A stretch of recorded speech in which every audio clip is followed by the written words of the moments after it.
Welcome to another installment of Tag Me In, where the triple threat brain trusted tag over the good, the bad, and everything in between in the world of professional wrestling. I, of course, am the unofficially official Lip Dizzle, joined with none other than the less than stealthy unicorn himself, the only person that'll make you afraid of your own reflection. Don't say his name multiple times in the mirror, because he will assassinate you for sure. Ladies and gentlemen, the demon assassin ScooterRay. You know what I'm saying? What's up to all the hivelings out there? You know what I'm saying? What's happening? You know, we gotta, keep it a little simple. Not go too overboard with it. Never that. Gotta say what's up to the hivelings out there. Speaking of hivelings, ladies of the IWC that work as a hive mind, I know you don't see the heartthrob himself. That's because he is incapacitated at the moment, buried under some mountain of women somewhere within the city. I mean, that's a very thing for him to do. Yeah, we sent out the bat signal, so he may climb his way out of the pile of women that he's buried under. But all those DMs and women, and that's a very busy man. True, and if he doesn't show up, it's okay, because we know for a fact that him and Loki both send their love. Yes. So shout out to Mr. Jaeger Bombastic, so fantastic that. The only reason that he couldn't be back is because that pile of women got him under all types of attacks. That's a fact. So I'm pretty sure it's plenty Gatorade, Powerade, Pedialyte, IV drips, all of that. All of that. So, yeah. But Scoot. What up? Question is, do we have any scoops AEW related? We got scoops just wrestling related, period. Oh, I'm always down with the universal scoops. I'm gonna give you some options. We can either go the Impact route with Bound for Glory. Okay. We can do some WWE stuff, or we can do some AEW. What you want first, good sir? You know what? Let's go with Impact. All right. So Bound for Glory was last night. Mm-hmm. To give a quick little recap, it was definitely worth watching. It was long, but it was worth watching. The pre-show was a 6-person for the, what was it called? The Digital Media Championship. And Jordan Grace. Title. Yeah. I think it's something halfway Cardona introduced. But I know Jordan Grace won. So she's the first ever digital media champion. Let me make sure I am calling that title correctly, because I do want to give it its proper respect that it is called that. So yes, the Impact Digital Media Champion. Haha. All right. So that happened. Then the opening match was Rosemary, the Inspiration, and Jessica Havoc, also known as Decay, put up the women's tag team titles against the Inspiration, who debuted, which is Jessie McKay and Cassie Lee. Indeed. Of course, in grand fashion, Jessie McKay and Cassie Lee won. So they are now the new Impact Tag Team Champions. Definitely don't agree with that. Huh? Yeah, definitely don't agree with that decision. I don't, for the simple fact of they were debuting and Havoc and Rosemary was holding it down. So I don't think they should have debuted to a title shot, then let alone won. Yeah. But, we know how it go. Then we had a triple threat match for the X Division title. We had El Fantasmo of the Bullet Club, Trey Miguel, and Steve Macklin, formerly known as Steve Cutler from WWE, The Forgotten Sons. Trey Miguel won that, so he is now your new X Division champion. Then you had Violent by Design, which is Eric Young, Joe Doring, and I forgot his name, the third member. But Joe Doring and Eric Young were the members fighting against Heath Slater and a partner of his choice, and the partner ended up being Rhino, because Rhino was excommunicado from Violent by Design. And so Rhino and Heath Slater reunited again, or should I say Heath Miller? I think that's his name, technically. Next, we had the Call Your Shot Gauntlet. Now, from my understanding, I think it was 20 individuals between men and women, and it's one big gauntlet battle royal where two people will start.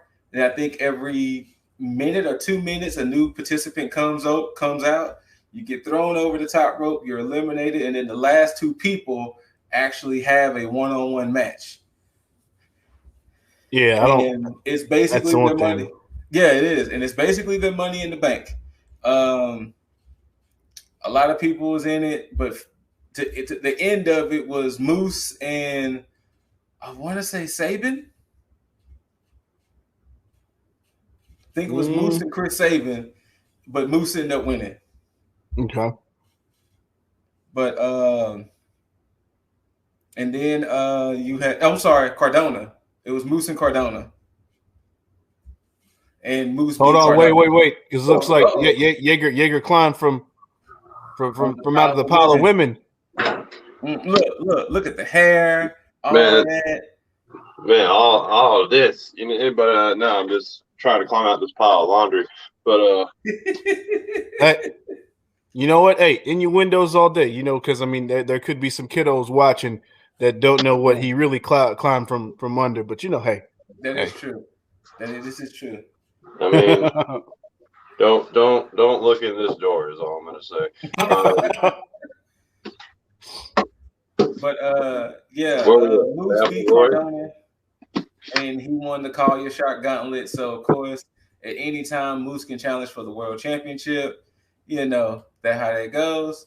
Next, it was the Impact Tag Team titles against it was the Good Brothers defending against Finn Juice and the Bullet Club's Chris Bay and Hikuleo. The Good Brothers retained. Then you had Deonna Purrazzo defending her title against Mickie James. Mickie James pulled out that W, and we have a new Impact Women's Champion. I don't know how to feel about that. I have no problem with it. Good match, and they built Deonna Purrazzo up enough that somebody epic and or legendary had to beat her, and why not let it be Mickie? Especially because her and Mickie been having like beef. Well, not wrestling beef, but yeah. Deonna showed up at Mickie James' house and they fought in her barn and everything. So yeah. So why not go ahead and give it to Mickie? Awesome Kong had her Hall of Fame speech at the show.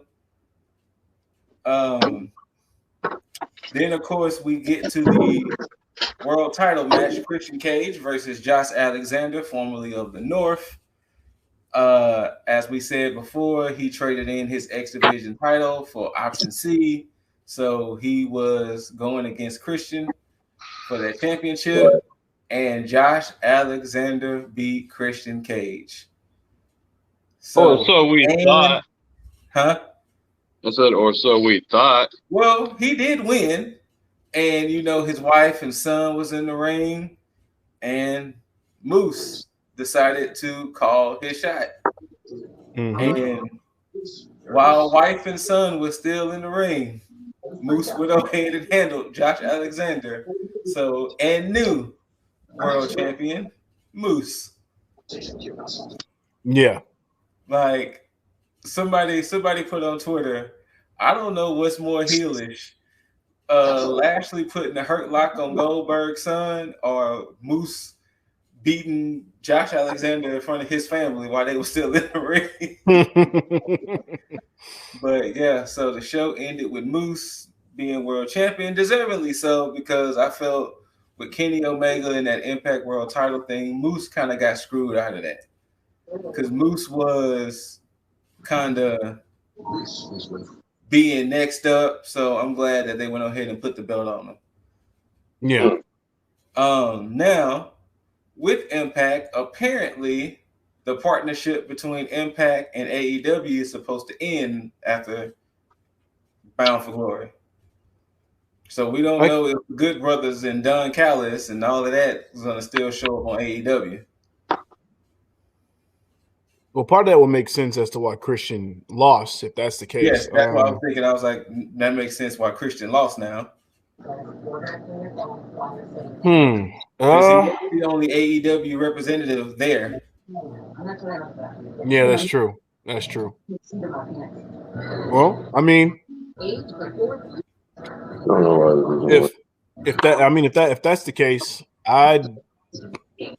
that part kind of sucks, and I think it doesn't suck on the men's side. I think it sucks more for the women's portion of that, because I think there's a lot that they could have done if it is in fact over.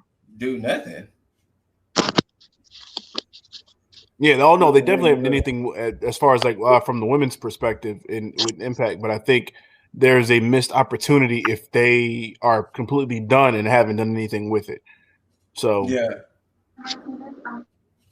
but yeah, but I'm not mad at Bound for Glory. I had heard some of the recap on it previously, so I knew what happened. I'll have to go back and actually watch it because a lot of things that I heard on the recap interest me a lot. So it actually wasn't a bad pay-per-view. It was the fact that they respected AEW, so it came on after Dynamite. So now it's staying up from 9. I think it ended at midnight. Oh, geez. Yeah. So trying to watch that pay-per-view after you just watched Dynamite, it was like, oh boy. Yeah. 5 hours of wrestling there. Y'all, hey, can y'all hear me all right, by the way? Testing it today. What's that? Can you hear me all right? Yeah. Okay. Sorry. New headset. Just checking it out. All right. So, moving along, let's get into some spiciness with WWE. So, Ryback, our favorite wrestler who's still trying to find a company. He tweeted. I like how you put that, trying to find a company. He tweeted, "Hey, Vince McMahon, you can give Mansoor Steve Austin's music and he still won't be over. Holy shit, your product fucking sucks." So yeah, that's gonna get you hired. So Mansoor decided to retweet Ryback's poll of 72% of the people saying he should retire, and just left it at that. So Mansoor wasn't gonna back down from old Ryback. And this is how we get Ryback showing up at WWE. I'm out. I would be out so quick. All right. Now let's get to the spiciness that happened Friday night on SmackDown. Charlotte Flair and Becky Lynch was supposed to have a title exchange in the ring. It led to another shoot moment, of course, involving Charlotte Flair. When Charlotte was supposed to hand her belt over, she just dropped it to the floor. And that prompted Sonya Deville telling Charlotte, pick that up. She picks it up. She hands her belt to Sonya. And then when Becky was supposed to hand her belt over to Charlotte, she just threw it down at Charlotte's feet. Then when the segment kind of got back on track, it led to the program of showing that Charlotte's next opponent is going to be Sasha Banks. Because Sasha came out and attacked Charlotte. After all that was over with, Charlotte and Becky gets into a little altercation backstage, which prompted them telling Charlotte to go home, which they said she was escorted by security, but Becky had to stay because she had a dark match after. So apparently it's true that Becky and Charlotte does have heat for each other. Then, after it was all said and done, Andrade tweeted, "F you, WWE." Yeah. Yeah. Now, well, go ahead. I'm gonna let you speak on that. Then I'm gonna speak on the other part. No. Go ahead. I'll respond to everything as a whole. So, obviously, Charlotte is the one irritated by all of this because the Monday, if y'all didn't see it, Charlotte fought Bianca for the Raw title, and it was actually a pretty good match. Charlotte campaigned for Bianca to win that match. Charlotte said, "Hey, let Bianca get the title off of me. She's hot right now, and it makes sense since she's going to Raw." But of course, management thought otherwise. So Charlotte was already, I guess, a little agitated of that fact because I guess she didn't want to interact with Becky. But so that's all the facts. You two gentlemen react. Go ahead, Jaeger.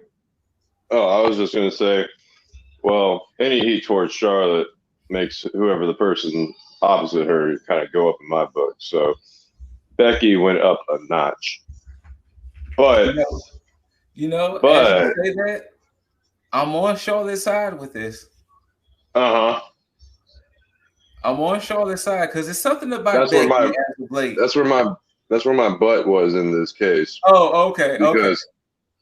Because that's a perfectly good reason to want to drop the belt, and pretty shitty of management who has done all this for Charlotte, built such a star out of her, who has a really good idea, especially for Bianca to take it and to just get, I don't know, passed on like that. So 1 point in Becky's negatives, but at the same time, point for Charlotte, who I won't give that to too much. I don't know. It's a little give and take here. Now, I believe somebody else would have a much better analysis of this. Look, Dizzle, you've been very critical about Charlotte Flair as of late. And I don't know how you feeling about big time Bex right now, but how you feeling about this whole situation? This is a very, very funny situation, especially for me to be in regards to how I've been on record to talk about Charlotte. But you gotta give the devil their due sometimes. If what the reports are saying are true, and Charlotte has lobbied for Bianca to win that match against her, this may change my outlook on Charlotte drastically, because especially if we go back to our previous video about the whole Becky and Bianca situation, if a lot of this was in WWE's agenda, and you have a situation where Bianca had the title stripped from her, in a trash ass fashion by Becky, and you have Charlotte lobbying to give a push to Bianca. Who's to say that all the heat that Charlotte's been getting is undeserved? Who's to say that Andrade isn't justified in saying some of the stuff that he said that I said was probably bullshit because, he's on Charlotte's side? Who's to say they haven't been dealing with this for the longest, and Andrade's basically just saying, you know what? Fuck them. They've been like this forever. They're making Charlotte look bad. Yeah. If this is the case, then, and I'm not going to say now, but there would have to be some backstepping I would have to do in terms of Charlotte, because of the fact that the stuff that I've said would have been undeserved because I've never said Charlotte was a bad wrestler. She's good in ring. No, but it's we always never been said she was a bad wrestler. It's just true. the decision making has been Correct. bad. Although we've made fun of her Andrade. Yeah, absolutely. Yeah. and my thing with this is that it's always been the booking. And of course, a lot of that is due to, backstage and management and everything like that. But my gripe was because my assumption was that Charlotte had a lot of pull and she just didn't want to take certain falls or, lose to certain people, so on and so forth. I think they didn't want Becky to lose the belt at Crown Jewel because Becky would have had to lose to Sasha at Crown Jewel via Sasha pinning Becky again or Sasha beating Bianca. Becky would have had to lose at Crown Jewel if Bianca would have beat Charlotte. Yeah. Yeah, well, in terms of this situation, I don't see Charlotte in the wrong. I think everything on Becky's end, especially what's been going on as of late, it hasn't looked good for Becky. And I don't know if that's because of her or if it's because of backstage, but I know that I think the most on her part that was like her decision was to turn heel. I know she actually turned heel. I don't know if she asked for the title or what's going on with that situation, but with everything else, yeah, I think I don't see Charlotte in the wrong in this because, yeah, I just, yep. And maybe it's just a fallout of the whole Nia Jax thing. It could because we haven't seen Nia Jax. Wait, has she been on TV, Nia Jax? She's technically injured. Remember, Shayna injured Nia. So maybe that was a way to write her off TV for that shit. Yeah, it's a weird irony. Any final thoughts with this situation, fellas? Nah, I hope. I don't know what to hope because regardless of this, I'm either gonna have to apologize to Charlotte or I'm gonna be more justified in all the heat that I gave her. So I'm in a double-edged sword situation. So I'm kind of just here in limbo. Well, it's weird. So the weird part about everything is unless they start defending the titles on random SmackDowns or Raws, the titles won't be defended again until the January 1st pay-per-view. Huh. Wait, really? Why? Well, they don't have a December pay-per-view. They're using that January 1st pay-per-view as a December pay-per-view because then, later on, you're going to get Royal Rumble in January. Right. So they're not having a TLC this year. So with Survivor Series being champions versus champions, like I said, unless on some random SmackDowns and Raws, then we won't truly get a title defense like that until the January 1st pay-per-view. So interesting. That's the other downside to everything. Yeah, it's true. So us fellas, we are fans of some good old technical wrestling at times. Absolutely. Bret Hart did an interview, and he gave his Mount Rushmore of technical wrestlers. He said Dynamite Kid, of course, Kurt Hennig. Okay. I think that's a bias on his side, though. Yes. AJ. Well, same thing with Dynamite Kid. AJ. Okay. Wow. Huh. Yeah. CM Punk. Oh wow. And Bryan Danielson. I was about to say. I was like,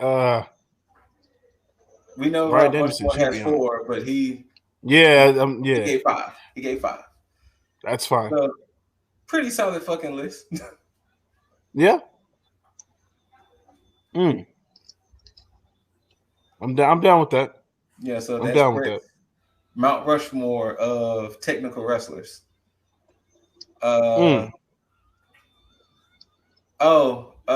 I get to the last story, AEW's technically beat SmackDown with that whole SmackDown being 2.5 hours. Uh-huh. Rampage, apparently AEW had the better views. Yeah, in that 30-minute stint, they had them in the demographic. They had them in the demographics, but SmackDown did have the better overall The total viewership. But apparently the demographics matter more. So that. Well, that's what the networks care about. True. Now, the final story I have before we roll into AEW weekend. Wait, quick question. Sorry. What's up? What demographic do they put bars and restaurants into? I don't know. Because I'll go to like a bar, restaurant, whatever, and they'll have WWE on. That might be 18 to 49. Yeah, no, that makes sense. 18 to 49. Yeah. Yeah, that makes sense. Yeah. Yeah. Okay. Because that's what I was just thinking about. It was, I know they always have WWE on like venues like that, so I didn't know where you would throw them. But hey, if AEW still beat that out, then dang. Yeah. True enough. Yeah. All right. So the PWI 150 list, the women's 150 list, the evaluation period was from October 1st, 2020 through September 30th, 2021. Okay. And the top 10 came out. So number 10, we got Raquel Gonzalez. All right. Number 9, Tam Nakano from Stardom. I don't know. I'm not familiar. Number 8, Io Shirai. Number 7, Siri from Stardom. Number 6, we got Sasha Banks. Number 5, we got Thunder Rosa. Number 4, we got Dr. Brit Baker, DMD. Number 3, we got Deonna Purrazzo. Number 2, we got Utami Hayashishita from Stardom. Once again, not familiar. And number 1, like I mentioned before, we got Bianca Belair at number 1. There's been a lot of people pretty happy with that, with the number 1. There's been some people saying Deonna Purrazzo should be number 1. There's been some people just disagreeing with Bianca being number 1. And if we evaluating the list from October 1st of last year through September 30th, it's kind of hard to argue Bianca's accomplishments within that time frame. You're talking about winning the Rumble, main event in the WrestleMania, you know, being almost like the face of the women's division. It's kind of hard to argue some of those accomplishments. True, but I know that that a lot of people who would probably think otherwise would almost think that, oh, you know what, it's almost like a consolation prize for her to get number 1 because of how everybody felt about how she was treated at SummerSlam. Yeah, that's understandable. So it's hard to gauge that because a lot of people could make a huge argument for Deonna Purrazzo and the stuff that she's done in Impact. Which don't get me wrong, she's been killing it. Yeah. So yeah.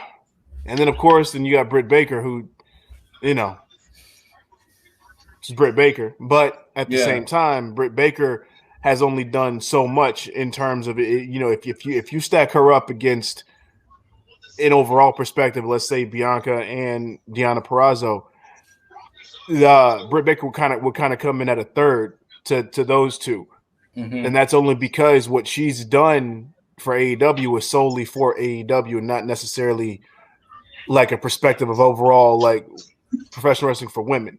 Yeah, she's helped the women's division in AEW to the point to where it's been revitalized.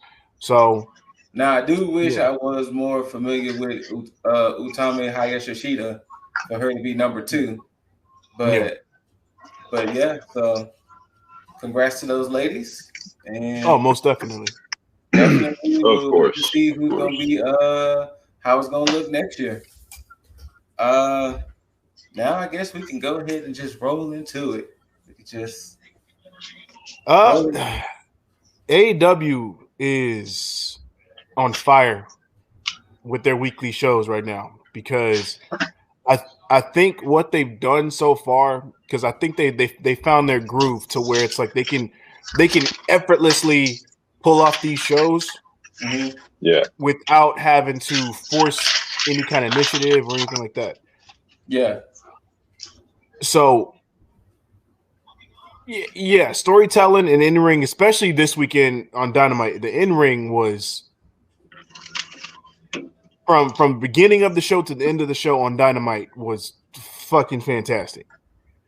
And Dynamite. When we Wait, start Dynamite to or get into Rampage? it, I'll give my gripes. Okay, well, to quickly run down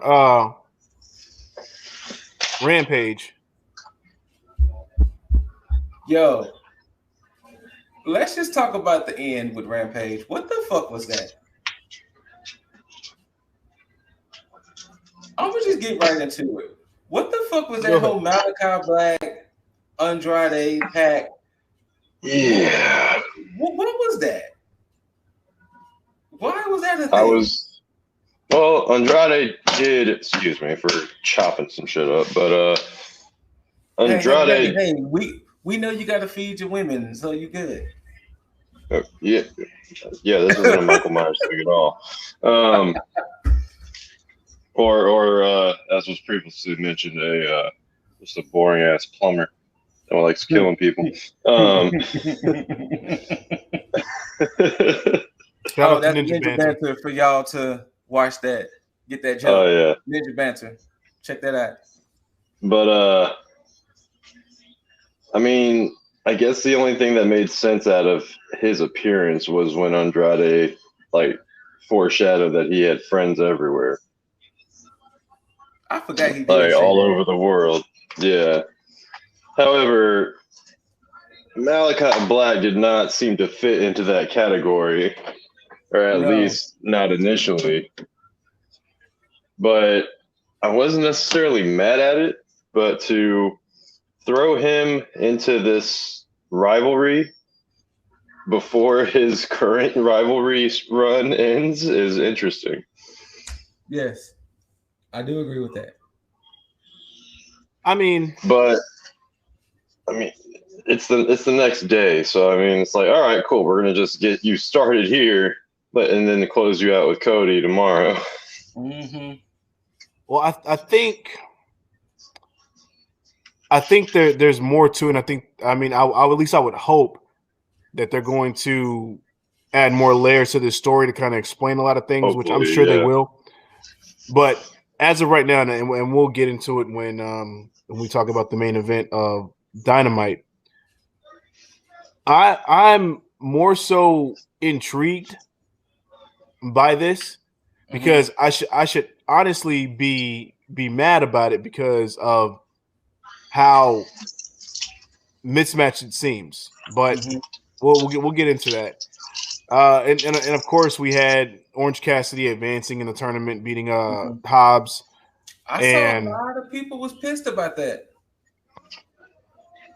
Honestly, I was a little but it was still a good match. I was seeing a lot of people was not happy with Orange beating Hobbs.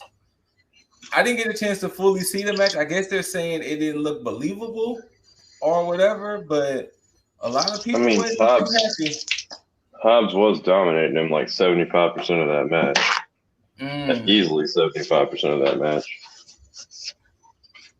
Yeah, I think Hobbs will get his time. I think this would have been a better showcase for him in this tournament to advance and then go and take on Mox, because of course Mox is advancing. There's no doubt about that. But yeah, I think it's a missed opportunity. But that's more of a bittersweet thing because you could have won with either one of them going over, either Cassidy or Hobbs. So it's fine, but I think they're going to continue on from the situation that happened last week with the whole Wheeler Yuta thing. So, yeah, but I mean, we'll see what happens, and of course, Anna Jay tapped to Lockjaw from Brit Baker in a non-title match. So that was pretty much Rampage in a nutshell. But Dynamite. Yeah. Dynamite cracked off in a bang with Bryan Danielson versus Dustin Rhodes, which I didn't expect much from this match going into it. But as I watched this match had me being like, you know what? Dustin could be a credible person, to vie for this championship. Like it changed my mind completely. On Dustin being in the tournament. Thank you, Logan. It was still one of those. You knew Danielson was going to win, but they didn't give Dustin the fight. Like they did let Dustin give Danielson a fight. Yeah. Yeah. So I had no gripes about this match. Not at all. These two didn't fight in WWE, did they? That's what I kept asking myself, trying to figure it out. But I think during that time, because I think this is around the time where I think the Shield were still heels and part of the Authority. I think this is around the time where Bray Wyatt was feuding with Daniel Bryan, or around the time where Daniel Bryan joined the Wyatt family briefly. And Cody, I think Cody and Dustin, were beefing with the Authority. Yeah, I think you're okay. Right. In one of the best tag team title matches in Raw. That nobody talks about, of course, because nobody fucking talks about. 3 of those people aren't with the company anymore.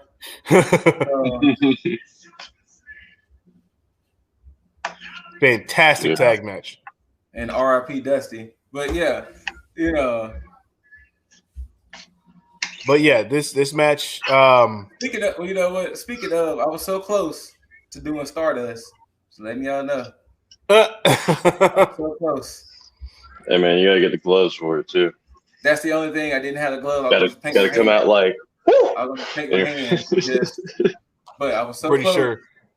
Homelander would have appreciated it. But yes, I thoroughly enjoyed this match, and then too, I was telling Ashley yesterday. I was like, I love Dustin. Dustin has like the Danny Glover Lethal Weapon persona that whole like I'm too old for this shit, but I'm gonna go out there and show y'all. Yeah. I love how he got heated throughout the match.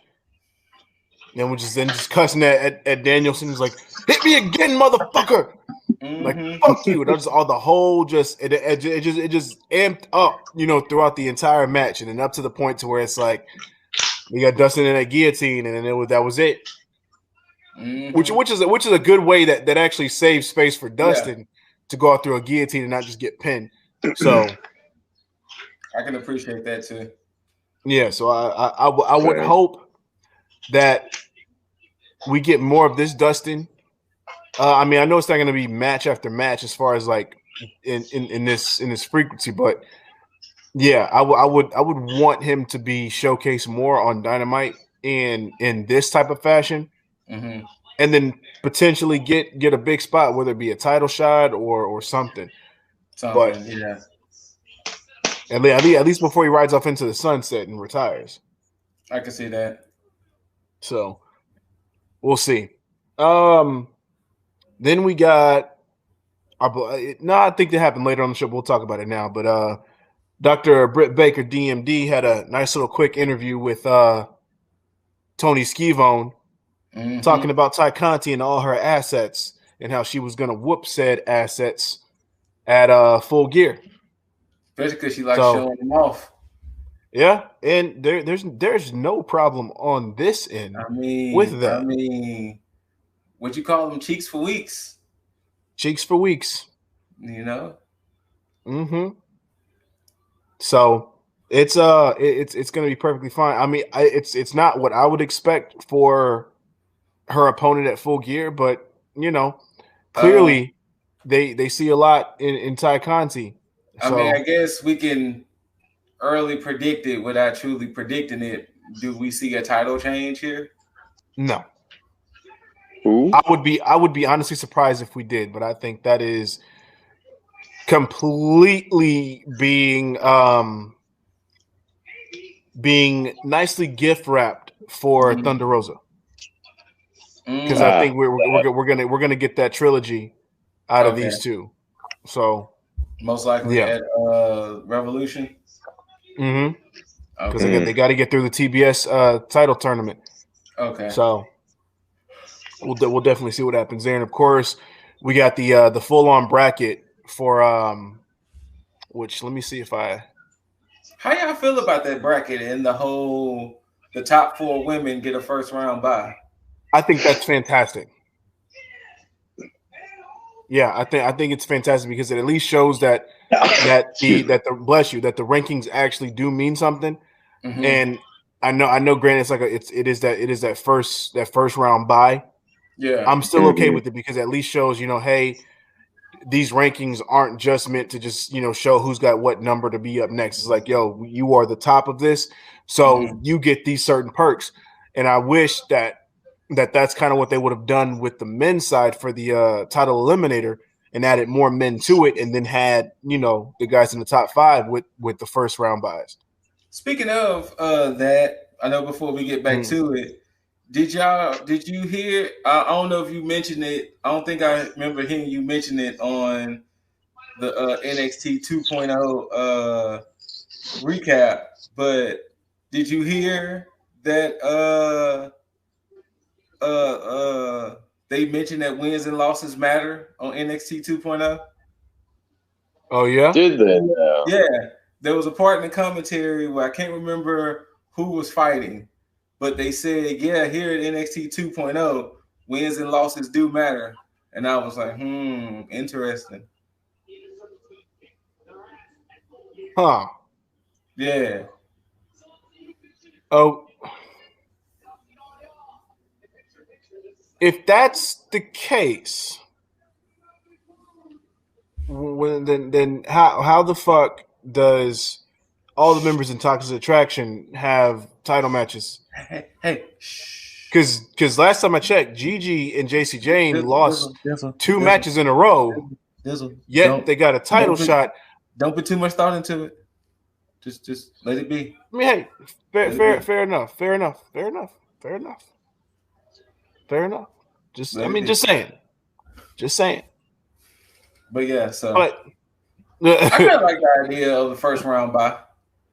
Yeah. Well, and with that, and it's cool because it doesn't seem like it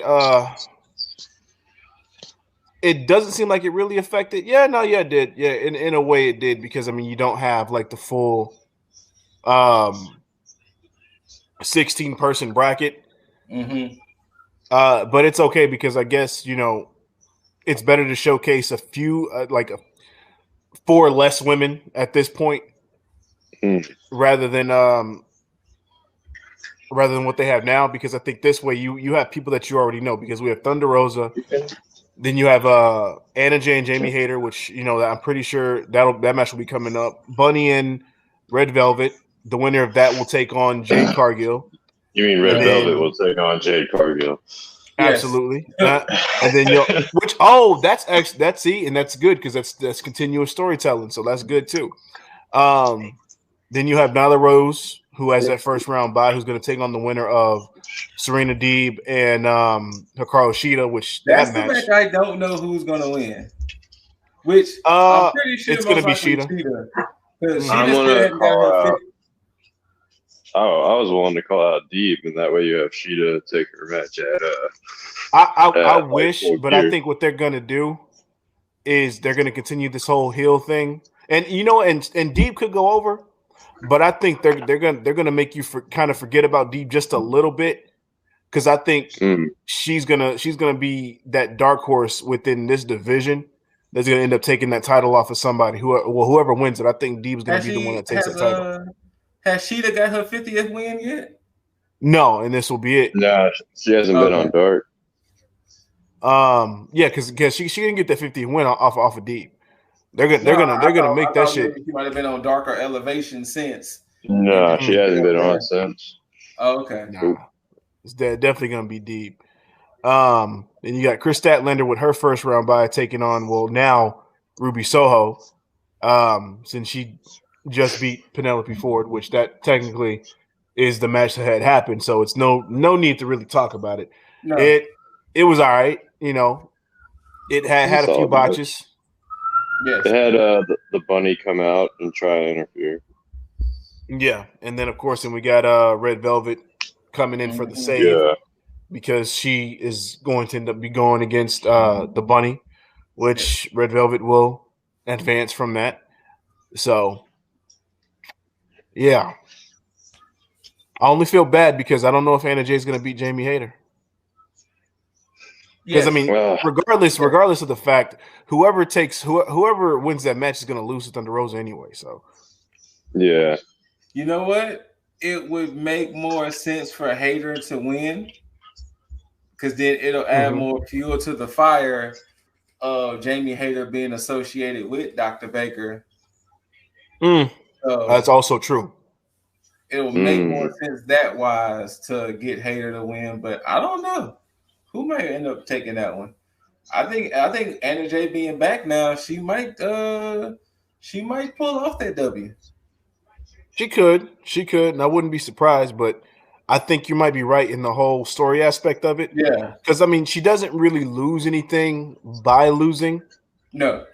The only thing she really gains is being able to put on a fantastic match with Thunder Rosa that she'll lose in. But, I think that there's more stock in Jamie Hayter taking on Thunder Rosa to kind of add fuel to the flame on the whole Thunder Rosa versus Brit Baker thing because clearly they're gonna have it to where it's gonna be a Thunder Rosa and Jade Cargill. They've been planting the seeds for that since the Casino Battle Royal for the women when they had Nyla Rose and Thunder Rosa and Jade Cargill and that awkward ass backstage shit. But these have been the three that they've been showcasing a lot more. Ruby Soho has pretty much a straight shot to the finals in this. Yeah. So, we already know that she's going to be there, which I think it's going to come down to her and Jade Cargill. Now, the winner of that, I don't know. That's the only thing. Because they could easily give it to Jade and keep her undefeated. Or I was about to say, she would suffer her first loss if she loses to Soho. But apparently they really want to coin that bitch show. So who knows? We'll see. Which is pretty TBS. Pretty TBS. But from there, we got a quick ass match from Bobby Fish and Anthony Green, which Bobby Fish, if you didn't know before, he's officially heel. We had Tony Nese for sure. Sitting ringside. So I don't know if they said he's signed by AEW yet. They kept calling him the highest free agent. Okay, that is right. You're right. So so we don't know what's going to happen with that. The only issue I had with this fight personally was it took too long for CM Punk to show up. Yeah, he ran pretty gingerly to the ring. It kind of felt like Fish was like, all right, when is Punk gonna show up? I'm steady beating on this man. Somebody needs to, I feel like it took a little too long for Punk to show up. Yeah, I didn't realize it was him at first either. I didn't either. I didn't know who I thought it was until this is why we need to hit music for run-ins. No, I'm kidding. No. I like Fish as a heel. Yeah, I like him as a solo heel. Fish as a heel. Right. Well, this is a better heel Fish. That's such a weird sentence. But yeah, because I like him being solo and I like him just being antagonistic, especially when it comes to the fans, because he's so snarky. Yes. And I like my heels to be snarky. So CM Punk coming out, setting up this potential feud, I like because it adds more stock to Bobby Fish, win or lose, which is pretty much going to lose. Yeah. So, but it still adds more story and layer to AEW as a whole, because it's showing that, we don't have to worry about having the same guys over and over again, and not everybody has to look the fucking same. So it's just, this is what we have. We have a melting pot of superstars that we can slide in at any point in time because everybody can stand on their own. And I love that.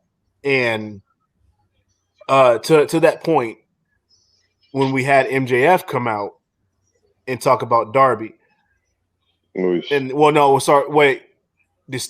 Sting come out first?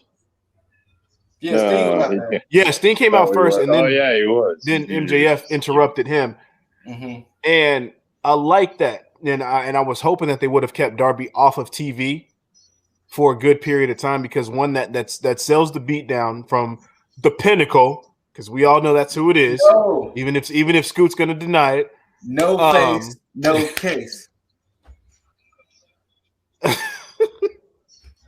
But we know it's the fucking Pinnacle. And I like the fact, and we'll talk about everything as a whole, since we already on this. But I love the fact that MJF came out with both Wardlow and Sean Spears, and instead of it being a full on like just Pinnacle, I like that they're actually building each individual person more and more, instead of having them all just stand together and having one person stand out above the rest. That's an interesting contrast, comparing it to how we were talking about how we want the oh wow, why am I brain farting on the name? Jericho's crew. Inner Circle. Yeah. How we were always like talking about, where the hell is the rest of the Inner Circle? And now we're like, oh yeah, I like the individualism here in the Pinnacle. Well, yeah. Well, that's only because, like, with Inner Circle, you had a lot of shit that would prompt them to be out there. It's like, we know you're in the building. Like, why are you letting them get beat down? Because even when we talked about Proud and Powerful, when they were having their shit with FTR, I was like, I like the separation shit, because now we're getting the proper build between Pinnacle and Inner Circle. I like that. And of course, with Sammy having his whole offshoot shit with Top Team? No. Prior to that. Oh, Miro? Sorry, El Fuego. There we go. Yeah. Oh, Fuego del Sol. Yeah. With that motherfucker having that whole thing built up, which of course built up to the whole Miro thing. I enjoy that aspect of it, and it's cool. But yeah, with the whole Pinnacle thing, because there was more of a question, like, they've been separated for a while. Are they trying to hide the fact that Pinnacle is just doing their own thing, or is this one of the situations where, because you have the Elite, the Pinnacle's kind of taking a back seat as far as faction wise? And I think that's what's still kind of going on, because we're starting to see this fizzle out of the Elite and more prominence on this slow build back to the Pinnacle. And of course, you have FTR doing their whole thing with the AAA tag titles and the stuff with the Lucha Brothers. So that's cool. So that gives them something to do on that end. And it's not necessarily a complete, like, hey, let's sweep this under the rug until we're ready for it, because that's some shit that WWE would do, i.e. the Hurt Business. But that's that. Yeah, with the Pinnacle, you have them all doing their kind of own thing, and you have Sean Spears kind of floating back and forth, where he would help FTR, and then now he's back to helping Wardlow and MJF, which of course we're going to see more of that, because even after they beat down Sting, Darby's still gone, which is good. You had the whole little comedic shit with MJF and Wardlow having their beef, or their silent beef, and MJF appointing Sean Spears as Wardlow's accountability buddy. I don't know if they were watching South Park prior to this episode and watching that whole Butters at his straight camp and having an accountability buddy. But that's probably the second time I've heard that phrasing, and the first time was on South Park. So who knows? You might be right. But yeah, Then of course we also get a promo from wait, FTR. hold on. Before we move on from this, how do y'all feel about Sting's beatdowns and the fact that some moves he just pop up from and shit, like how he took that chair shot and he popped back up and all that, Or like, took a table, or went through a damn table, and then just popped back up. Like, how do y'all feel about Sting and his whole invulnerability to certain things? See, you got to understand that he's embodying some of his past. Like he still has that prime Sting aura. I'm just you get those situations where it's like, you'll see like for all my Dragon Ball Z fans, you'll see Goku maybe like if he had Ultra Instinct, he can't control it. It just kind of just pops up. Sting just has situations where compare Sting to Goku. We can move on. So, no, that's not what I was saying. The parallel I would have maybe drawn for more recent anime fans would be like a All Might using that one for all. Oh, okay, that's good. Okay, that's good. Okay, yeah. I could accept that one more. Yeah, like All Might's gonna be all, or Sting's gonna be all raggedy for like most of the time, but then he uses one for all during table shots or the chair shots. See, there you go. There you go. I like that. Makes sense. Book it. Book it. Sting's gonna transfer all his emo aura to Darby, so then Darby's gonna then get it. It's up to you now. For a fact, Sting is going to transfer to Darby because at Full Gear, if Darby has his full face painted, transformation complete. Ooh. Transformation complete. If like one half of his face may be Sting and the other half. What if they swap paint designs that night? Transformation complete. It's possible. Sting does half face. Yeah. Sting gonna be like, "Hey Darby, eat my hair, huh?" I don't want to eat your hair. It's all greasy.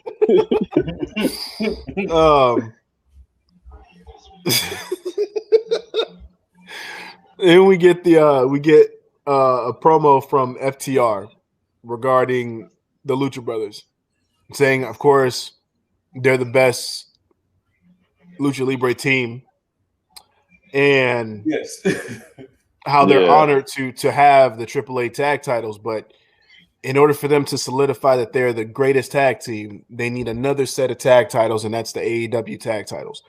And of course, I don't like the way they said that because it made it seem like they hadn't had them already. Yeah, like it made it sound like FTR hadn't had the FTR. It made it sound like FTR hadn't had the AEW tag titles already. Shit, that was a tongue twister. Well, I think from their perspective, I think it only solidifies them as being the best if they actually have the titles. Yeah. Because for them to be the best, they would have something that would actually showcase that they're the best. And I love how they did the parallel between the fact that they lost the titles at Full Gear the previous year, so it would to paraphrase, it would be apropos for them to win those titles back at Full Gear a year later. This is going to be a tough one because they beat Lucha Brothers for the AAA tag titles. I don't see them winning at Full Gear, but at the same time, that would be a nice swerve for you not to expect them to win, just for them to take both sets of tag titles from Lucha Brothers. Well, we'll have our predictions in a few weeks. Yeah, this is very true. So we'll see what happens there. From that point, we got Lance Archer versus Eddie Kingston. Ooh, boy. Man, I'm gonna say this. At first, I wasn't that interested in this fight. Same.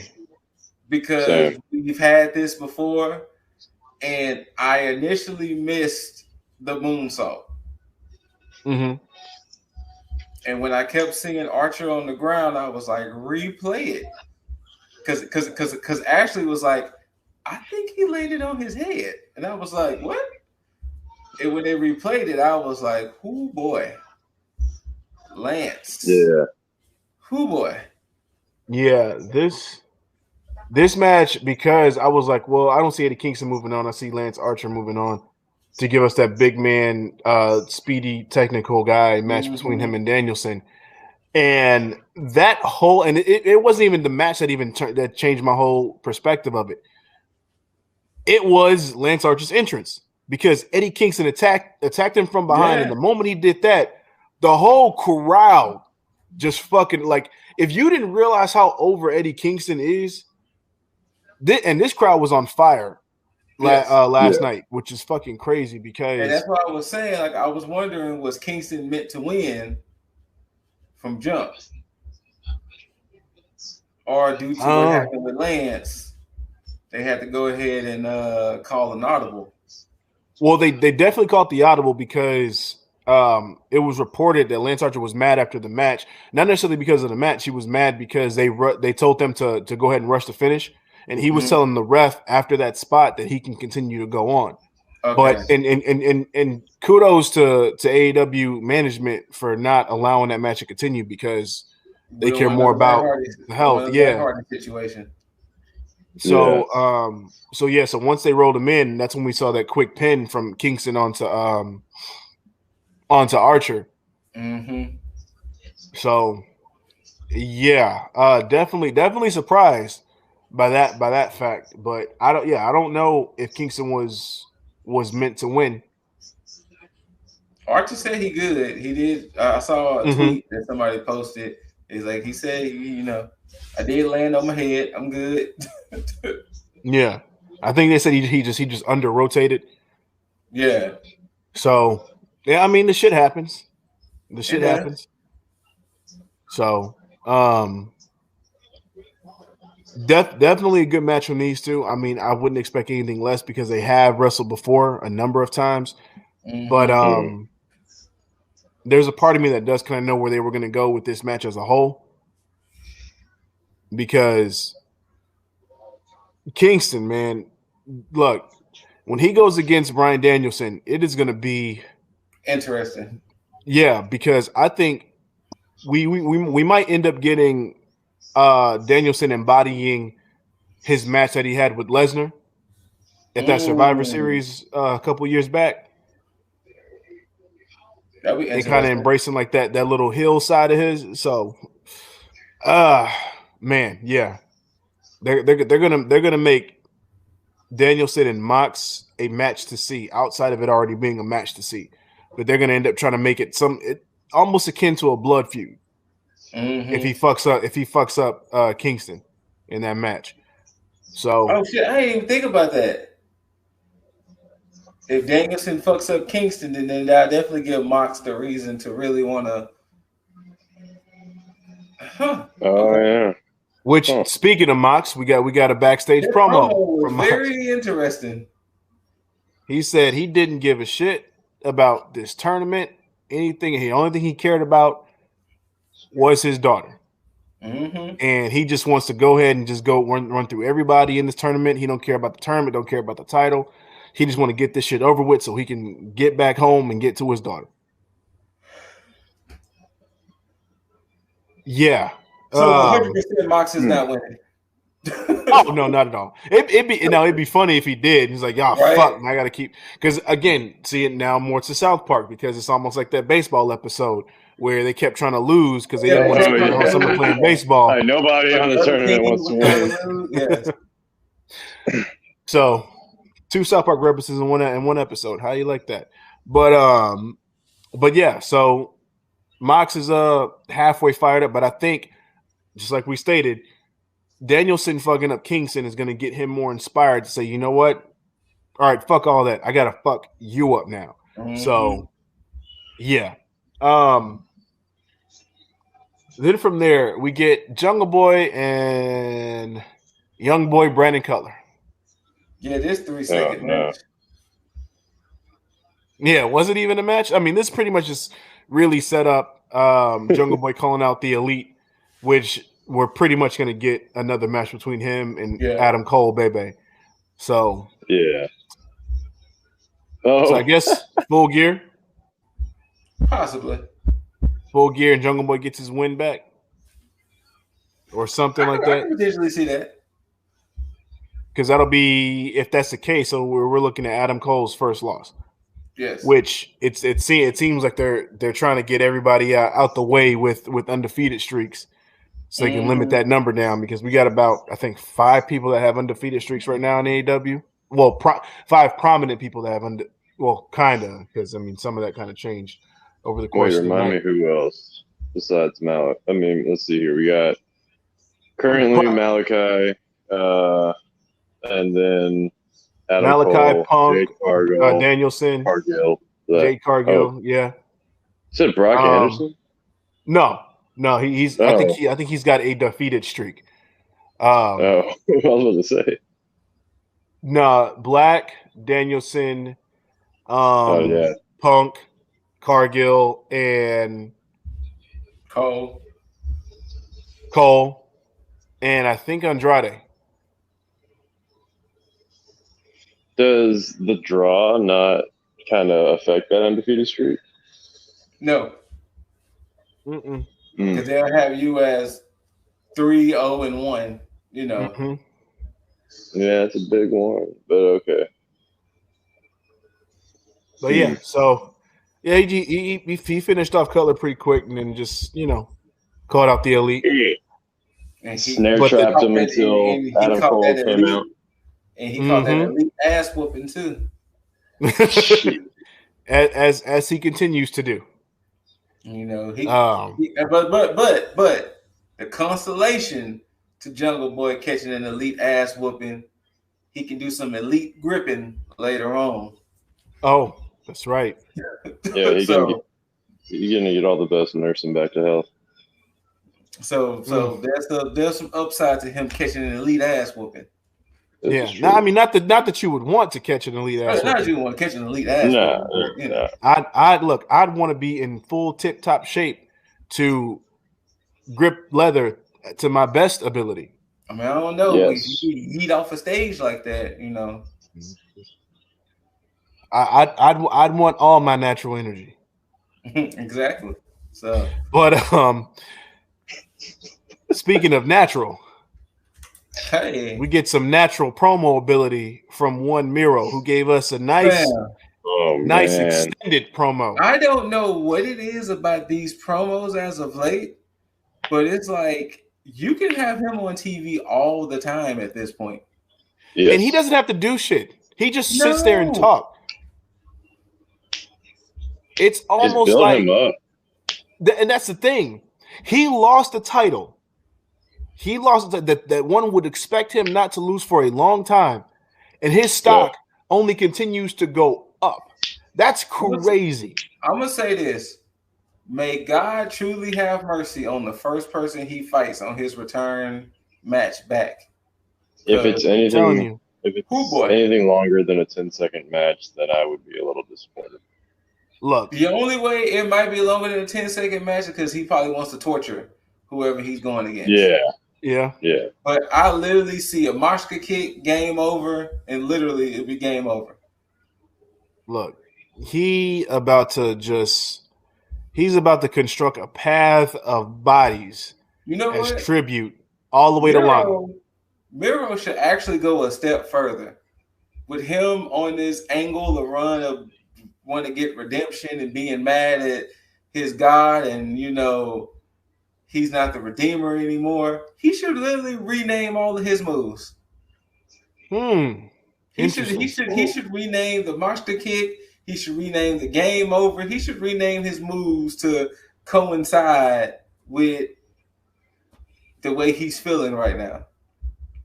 That would actually be pretty dope. I don't know if they're gonna do it, but that would be pretty dope.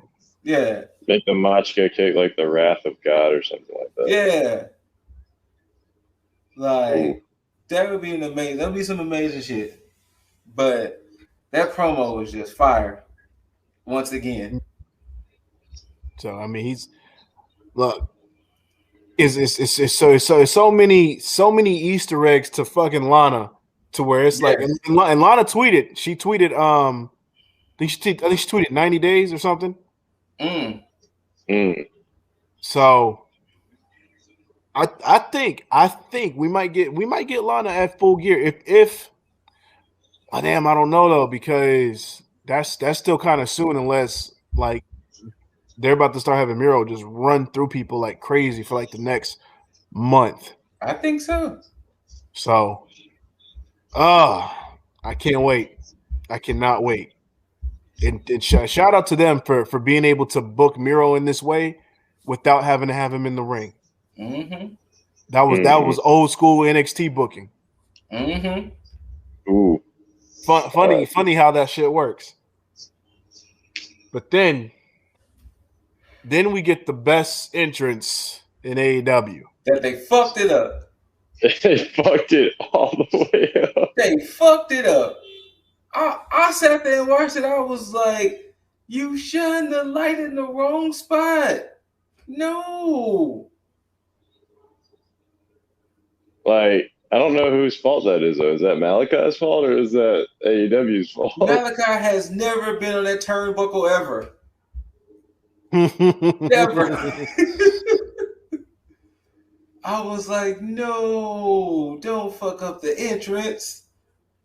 Yeah. I'm gonna just say this. Before, go ahead. Oh, no. Go ahead. I was gonna say before I realized that they fucked up the entrance, I was like, "Ooh, this is like the way the camera angle had it. It was like it showed like him. He is darkness, because all you see is his silhouette. So it was like a nice spin it. Yeah.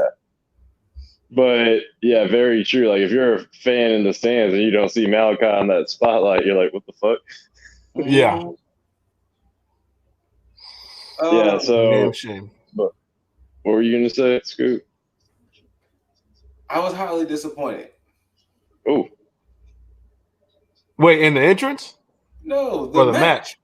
The match. Oh, interesting. What, you don't like the power of friendship?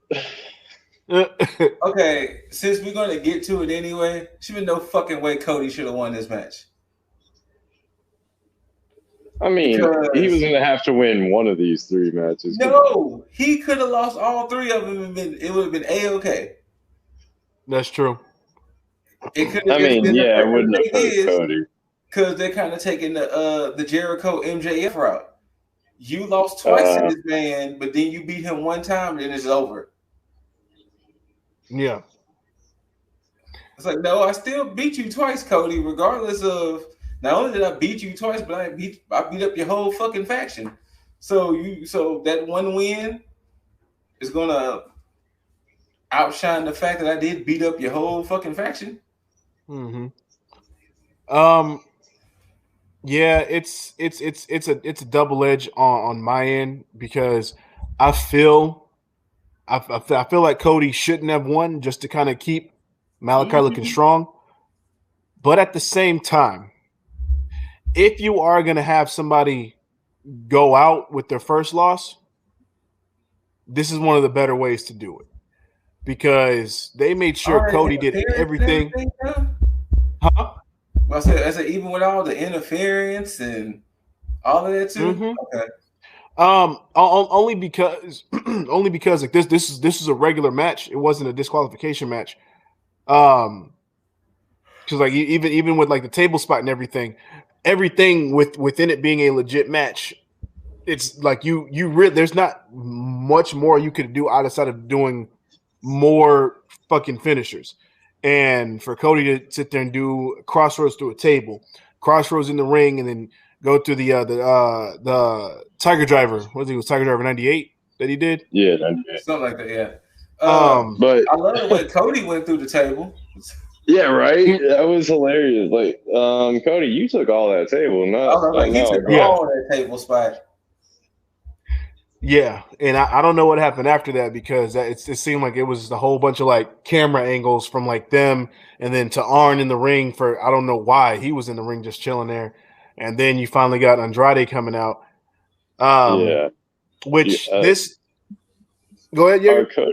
Are Cody and Malachi fans of blading? I mean, I know Cody is, but Jesus, it looks like Malachi is as well. Like, because you definitely see him go under the ring for a second. He went under the ring to do it, yeah. Yeah, I don't know. Well, yeah, Cody clearly is. Cody wants that color, so. Man, Cody wants that color since freaking, or at least I put those dots together like since All In. Yeah, I'm telling you, man. He's gonna make all his fucking stock footage look good. It's like, you want to chop myself up, make sure I look good in all these because I want to be bleeding in every single one of them. But this potential partnership. This potential partnership with Andrade and Malachi Black. I had a question mark in my head for a moment because I was like, well, I don't know how I feel about this. But then I was like, the contrast of it makes so much sense. And that's mainly because, one, you wouldn't expect it. No. And that's a good thing. And on top of that, when Malachi Black showed up, I kept boxing him in to one specific like storytelling archetype where it had to be like some dark and brooding shit. Why not? And then of course, why not join up with your wife's former I guess what wrestler, valet, you know, so why not at this point? I do appreciate the cheekiness of Andrade coming out doing the Arn Anderson gun thing. Yes. Oh, shout out to the crowd. When Arn got in the ring, get the Glock. But why get a Glock when you can get a picture perfect spine buster? Right. Oh man, that was beautiful. It always is. Like how Malachi hit him with that mist like right on his forehead though. Yeah, right. Hey, look, that shit dripped down. That's what happened. Hit his eyebrows and dripped into his eye. There we go. But it was still good imagery from Malachi Black when they right when they were about to do the finish. They did that close up of Malachi with the black liquid dripping from his mouth. So it's like, good on them for that. But Orange should rename his spine buster to the Glock shot or something like that. Something like that. He won't. He won't, but he should. But Cody does go over that. For me, this match wasn't bad. I liked it. I liked the back and forth. I like how it wasn't a bad match. Cody just shouldn't have won. Scoot hates the finish. Yeah, Cody shouldn't have won. And ironically enough, they turned the fans around a little bit for the most part. They turned the fans over. But of course, when that finish happened, it was like you could tell that there was some disconnect with the fans. It was like they wanted to cheer for the match as a whole. It was like that finish. They're like, well, damn, if I boo this, I got to boo the whole match. Mm-hmm. Yeah. So it was more like a boo. Yeah. Okay, we're just gonna stop right now. Thanks, Dynamite, for giving us a good card. Mm-hmm. That's pretty much how it came off. But yeah, AEW goes off the air with Cody standing tall. We forgot one thing before we finish. We forgot Kenny's promo towards Hangman and Hangman's promo. Oh, that's right. Dark Order. Yeah, Kenny basically said, the fans aren't going to be chanting, or said they shouldn't be chanting cowboy shit, and they need to be chanting coward shit. Mm-hmm. And how, to paraphrase, Kenny basically stated how he looked as a champion when they were tagging together, and how he pretty much had to carry Hangman. Cosplaying as a cowboy. Yeah, with his cowboy hat, which he had none, but Kenny kind of rebutted that and said, with his cowboy shirt and his skin tight jeans. Yeah. And And he said it's going to be no different come Full Gear because technically he's going to win.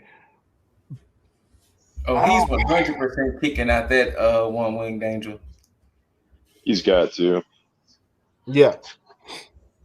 Now with Hangman, I think I may have missed that one because I didn't realize he even had one.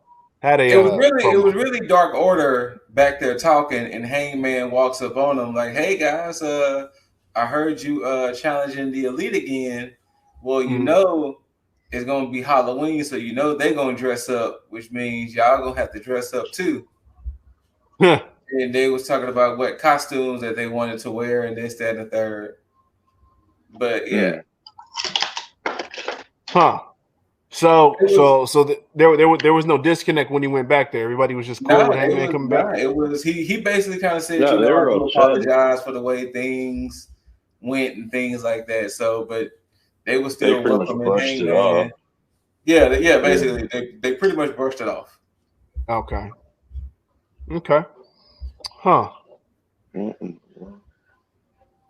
Well, I think the question is now, do we get Bray Wyatt anytime soon? Within the next week or two? I don't know. Because with them keep saying he might be going to Impact, AEW, so I really don't know.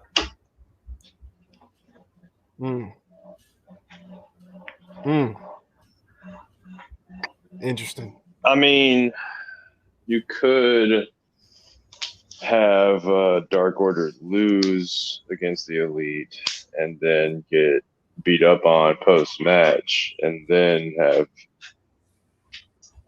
Wyndham show up. If they're going to do it, if they're going to have him come out, they might as well have him come out, middle of a pay-per-view. Yeah. Well, I know when he shows up, it's going to be in grand fashion. They're going to do some cryptic ass shit. Definitely. So they would have had to have already had started. I think if he's going to come, I think we may get some acknowledgement to it, but I don't think we're going to get a full-on debut. We may not even get a full-on debut till Full Gear. I think they may hold that shit off to Full Gear. Possibility. But up to that point, we'll probably get some cryptic shit. So I can see that. If we're going to get some cryptic shit, it's got to be within the next couple of weeks. If anything, we could get it on Rampage because I think it could be. Yeah. I think his 90 days is done on the 29th, which is Rampage on Friday. Okay. Ooh. So, that'd be pretty cheeky. The day that is 90 days is done. Hey, I mean, why not? I mean, look, but crazier things happen. Look, Cole took about 5 days after his shit was done and was right. Yeah, I finally already listened to on the Talk is Jericho. I finally listened to that, and oh my god, they had to speed roll his shit. Yes. So, but yeah, I'm looking forward to what's going to happen in the next couple of TV shows, both Dynamite and Rampage, in the next couple of weeks to see what developments we get leading up to Full Gear. Because I know right now the next 3-4 weeks are going to be fucking crazy to the lead up. So, yeah, I'm anticipating it heavy. And it's crazy how fast this year is going by, because when we were talking about All Out, All Out, it felt like it was going to be a while before we even got to like January, and we're literally like around the corner from it. So yeah. I don't know. We'll have to see what happens. But you guys have any final thoughts on Rampage or Dynamite as a whole? Good shit. Yeah. Good shit. I'm glad y'all can be back on Wednesdays this week. So yeah, I'm ready to see what because I think the show that happened last night deserve to be in the middle of the week as on prime television rather than whatever the weekend had to offer. So, What was the reasoning again for them doing Saturdays these past couple weeks? Hockey. Okay. Yeah, hockey. But yeah, I mean, glad next year I don't they're think we'll going have to that. CBS. Yeah, because next year I don't think it's going to be a problem at all. I think they understand that and are changing it accordingly. So, yeah, I'm going to go ahead and second Scoot and just say good shit. I loved all the fucking the matches outside of like a few of them, but primarily the first match and the last match on Dynamite. So thank you guys for that, Dynamite AEW. Yeah, no, I don't really have any complaints this week.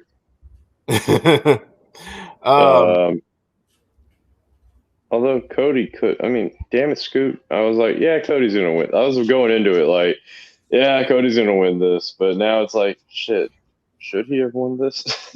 No. In my opinion, no. Only because, like I said, it's that whole Cody wins this match. Oh, yes, I'm redeemed now. Because I think either one of the three commentators has said, a third time's a charm. And it was like, fam, but you still lost to him twice. Like, and especially in a company where wins and losses matter. Exactly. So if you truly feel redeemed that you finally beat Malachi with the help of friends, like Jaeger mentioned earlier, then fine, go ahead.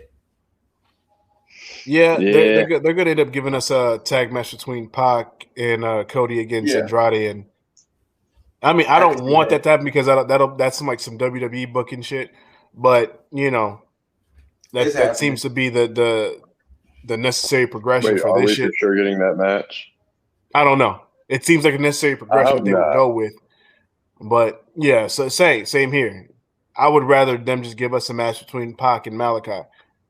Yeah. And Cody and Andrade? That's fine too. Ooh. I would actually like to see Cody versus Andrade. Nothing wrong with that at all. Well, especially because now we got to update the undefeated list as Malachi is officially defeated. Mm-hmm. Yeah. Which now it's down to 5. So, but we'll see what happens moving forward and see if anybody else loses their undefeated streak in the next couple weeks or month. But Scoot, let these beautiful mother effers know where they can find you. In the darkness, in the shadows. You can find me in the undead realm. That's what you can find me this week. I'm in the undead realm. So, if you really want to come find me in the undead realm, at ScooterRay, it's been scrolling at the bottom. IG, TikTok, YouTube, Twitch. Of course, you can find me with the ninjas. We just did a ninja banter where worlds collided. We had the Less Than Stealthy Ninjas, we had T.A.G, we had Planet Nico, all on one podcast. You know what I'm saying? We had a blast with that. That's on Spotify, Google, Anchor, YouTube. Twitch, bunch of shenanigans. All the shenanigans, all of that. That's where you can find me.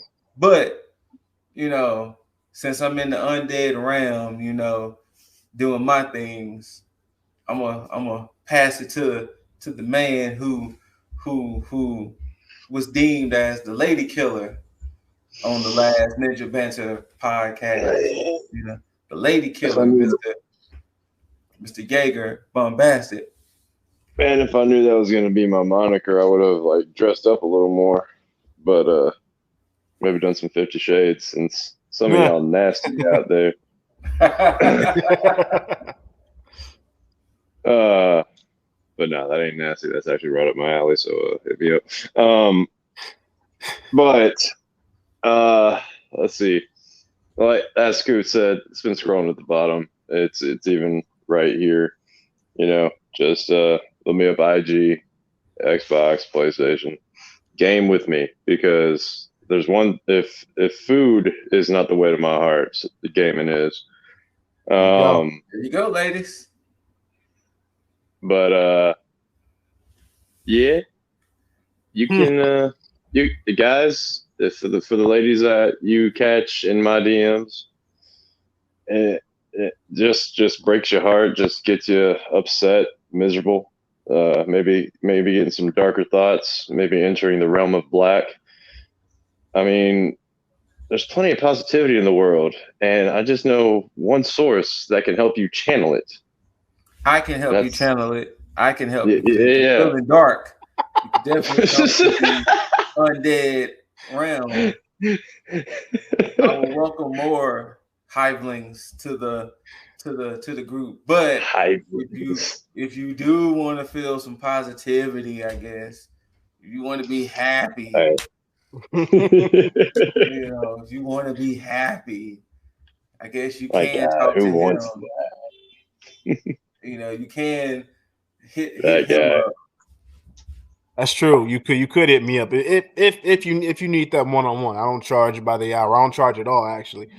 You need somebody to talk to, hey, it's all here. But Lifestyle 1-Up, all your podcast listening platforms. Get your daily dose of positivity. You need to hear some real shit, listen to Cause for Conversation, because we talk about some real shit. Get to the nitty-gritty. You may hurt some feelings, but you'll feel better at the end from the perspective and understanding of what you need to understand. But if you just want to shoot the shit or talk the shit, Liv Deasley, IGs, Twitter, TikTok, YouTube, all that good shit. All that. But, of course, most importantly on this end is this. Tag. So, if you made it to this point and you continuously watch our shit, do yourself a favor. Thumbs up, thumbs down. Rate the shit. Hit that notification bell for all notifications. Thursday. I'm pretty sure Thursday should be a very special episode. Thursday should be a special episode. Yeah. It should be a special episode for a multitude of reasons, but it's one good reason in particular. Thursday should definitely be a special episode. Scoot just gave you I don't want to say forewarning. Scoot just gave you an open invitation. Now, I'm just letting you know too. If you've been paying attention to this episode, I pretty much gave a hint of who I should be dressing up as Thursday. If it all works out, I gave a hint. Interesting. I gave a hint. Interesting. Well, one would have to look to the stars for that one. But definitely Thursday will be a very special episode. Besides talking about Halloween Havoc and Dynamite, Thursday will definitely be a special episode. Fair enough. Ooh. There you go. But just like there's your little your preview of what's going to be happening on Thursday. So do yourself a favor and mother effing subscribe. But hit the button. I give a nice little warmed up too sweet to my bros with this one. Wow. And until you see these handsome faces and hear these immaculate voices, I bid you all a mother effing adieu. And until next time, as always, tag the fucketh out.